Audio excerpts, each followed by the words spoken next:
This one's about flipping.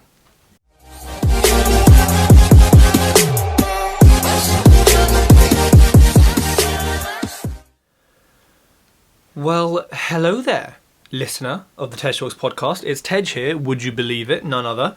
Today, flipping heck, I'm talking about flipping asses. What does that mean? That means buying to sell, not buying to hold.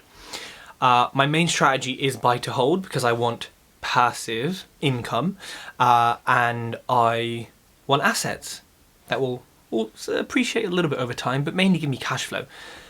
Chunky cash is nice, but as I'm discovering with flipping, it comes with its own host of problems and challenges that, guess what, we're going to have to face every day until it's sold, and even then there's probably going to be more challenges. So today I want to talk to you about my experience of flipping on the refurb element in terms of things I did and didn't do and what I should have done.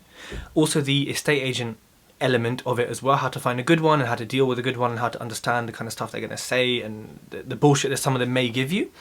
And I also want to touch on like dealing with low offers and like the patience or impatience of getting offers and the importance of due diligence beforehand, which obviously is so important. Right, where doth we start? So I bought a house, direct to vendor, it was off a property trader for £82,000. Now the end value comparables, including those on the same street, were 125 grand, comparatively, as in they were very similar, if not slightly smaller, if not slightly bigger. The real end value was probably like 120, maybe 115, but 120 was, there are a lot of comparables within the last sort of year or two. Okay. And the market generally is going up here. So bought it at 82, we were meant to spend 7 or 8 on it, but shit project manager, the shit builders, basically meant it was like 11 or 12. So it wasn't on site, he was just totally useless. I'll get to that in a whole new podcast. Some of the tradesmen were good there actually, but just slack and sloppy project management, just overall total joke. So we went slightly over budget.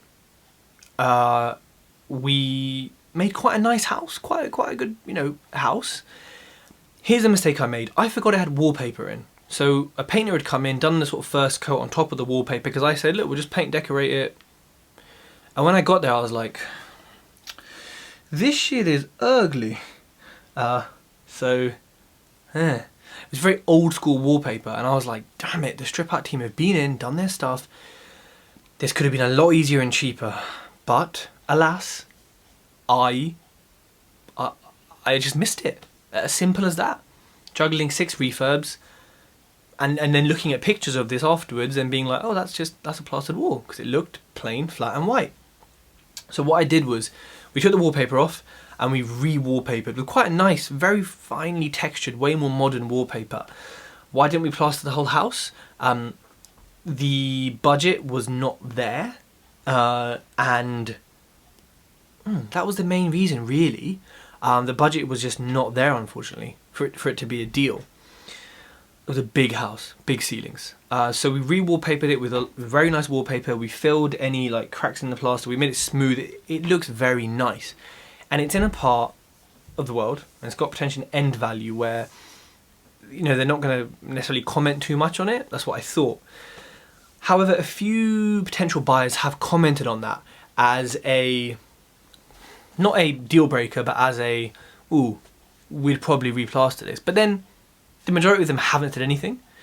But I have learned from this and from another property that wherever possible, just replaster. There is nothing more timeless than a flat wall, right? Yes, it costs, but it makes a big difference, especially on flips when it's plastered flat wall.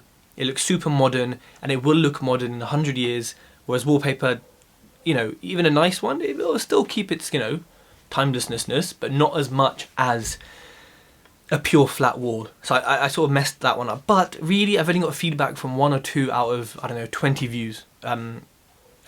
So negligible, but I think maybe it would have made a difference. But I know from other properties that sometimes it is feedback that you're going to get, and it's some feedback that people may not even think about or realise they're thinking, but they are.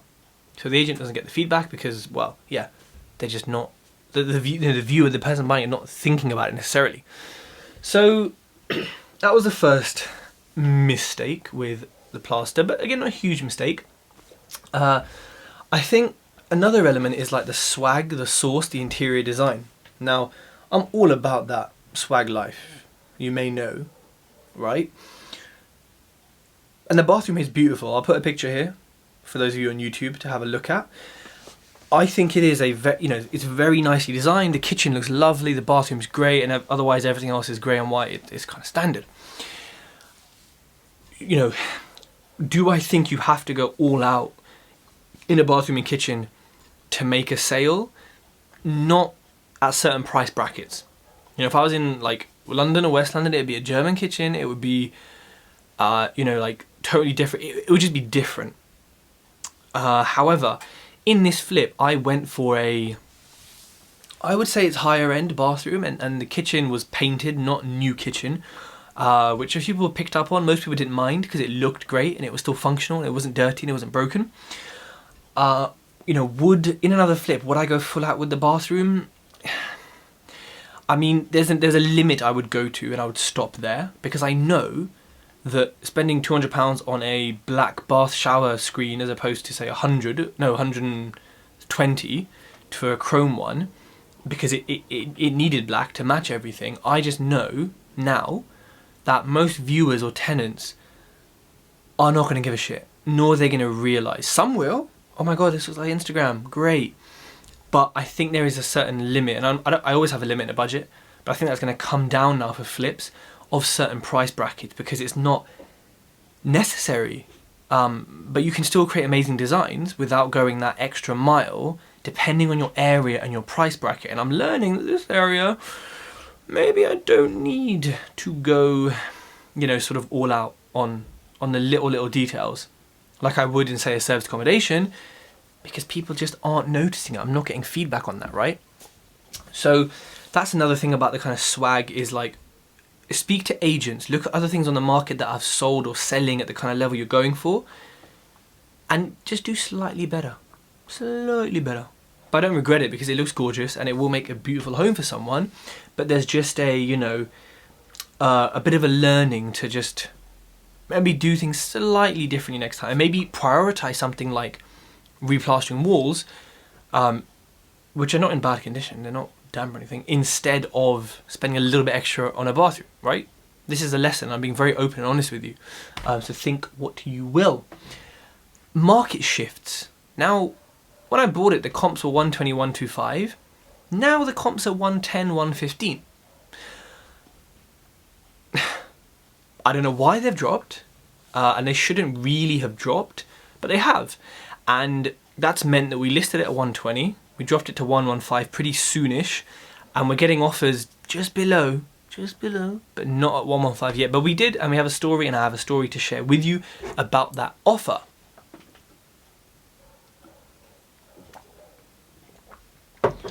So yeah, market shift is something you can't necessarily plan against or plan for. You can just be very conservative. And look, I had 115 in my spreadsheet anyway, so I wasn't overly shocked or surprised when it sort of came. It was annoying, but what can we do about it? Nothing. So you got to roll with it, right? Another thing was time frames. It's very easy to go on Facebook and see next man and next girl posting, oh look, I did a flip, I spent 3 grand on it, and now I'm making 40 grand, and the first person who viewed it a day before we even finished it bought it, and I'm flipping crazy. You can look at that stuff, and it does happen. You know, some places are hot. It will happen, but don't expect it to happen to you every time, and don't expect it to happen. It takes time to sell a house. You know, like, no matter how cheap or how expensive it is, when you're selling a done-up house, it can take time. It can take time for the right buyer to want to move in the area, for a local family to have a baby and now they want to move out their parents' house, or for a business to open to hire someone who needs to move there, or for someone to notice it, or to have the funds, or to get endless reasons. It can take time. Mine's been on the market for months, 2 months. And we've had a fair few offers and quite a bit of interest. So it's not like, you know, it's a big drain or it's like, oh God, we're getting nothing. We're getting there. But really, I think you have to kind of put in like, I don't know, 1 to 6 months to sell it. That's a big range. But just be prepared and have the patience, which is my next point, to wait it out, you know? There's so many reasons why it can take time to sell a house. It's not like calling a valuer and getting a valuation. You're just depending on the right person at the right time in their life to want to buy this house. And you're hopefully made it attractive enough that they want to buy it. And your house, not someone else's. So having patience is, it's not my strong point. But I think like Gary Vee says it really well. Micro impatience, but macro patience. The bigger picture's cool, we cool, it's happening. But micro patience, solicitors, agents, what's happening? Chase, bulldog. To get results, right? I think you have to. But yeah, it's a good test for your patience. So if you haven't got patience, flip a house. And you shall develop. Thou shalt develop patience from this. You may even become a patient with distress. Another thing is dealing with low offers, which we all put in. Don't try and hide, I see you. We all put in low offers on houses. But we have rationale and we have reasons. And they're usually not done up houses. They're usually wrecks, I guess, or you know, tips that us investors want to buy. You are going to get low offers. And at first, it's probably going to be like, who's this person offering me low? Your ego's going to be like, nah, what's this about? Who do you think they are? Tell that ego to shut up. Because I ain't got time for this ego. Out the way. You need to think logically.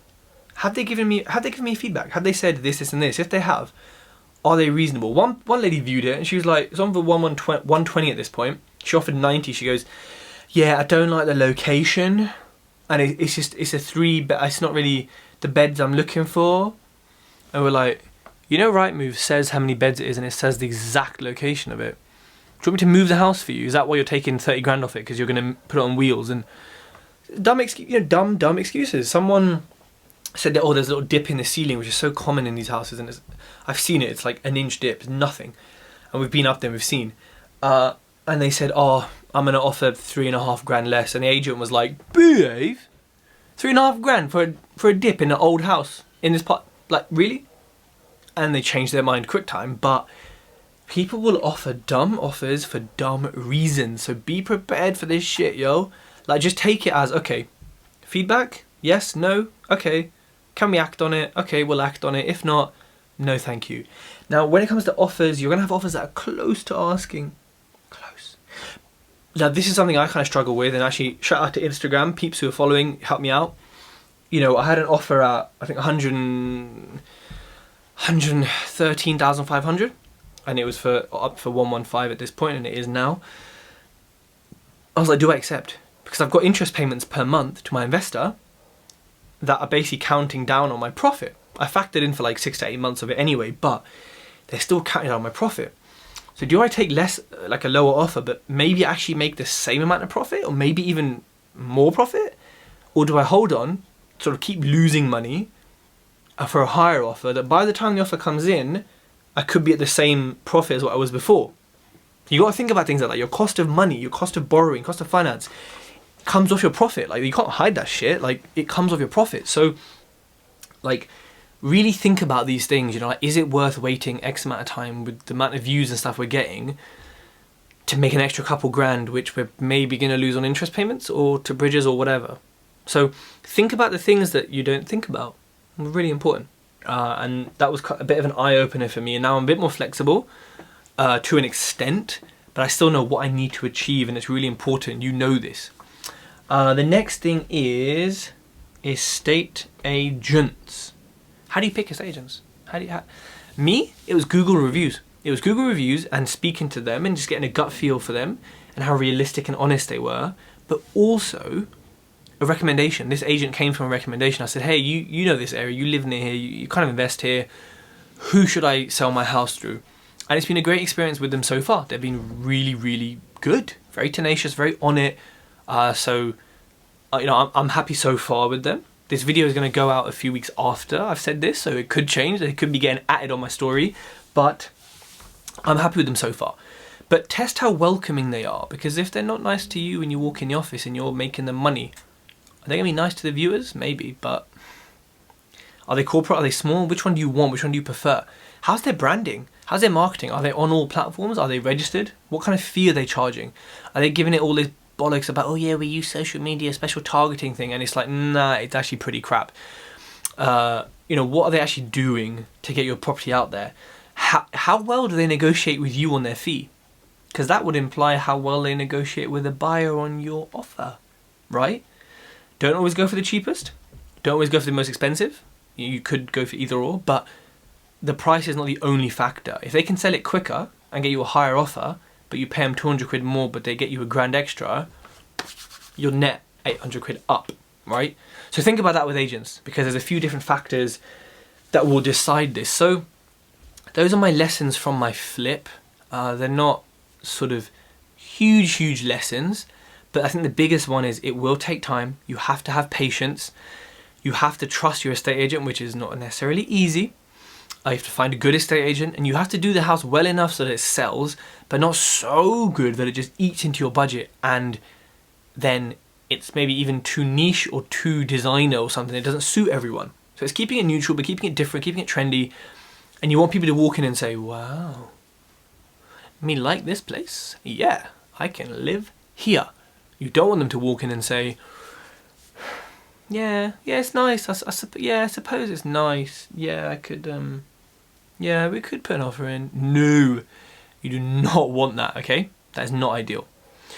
So I hope these have been useful.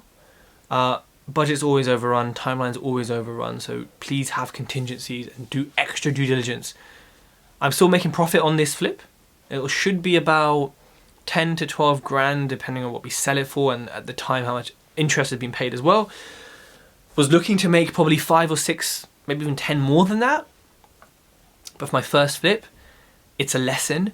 And it's a lesson that I'm hopefully sharing with you, and hopefully you will find it effective and implement it.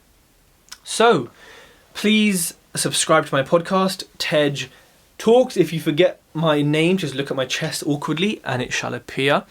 If you're on YouTube, please like, comment and subscribe. And that is it for today.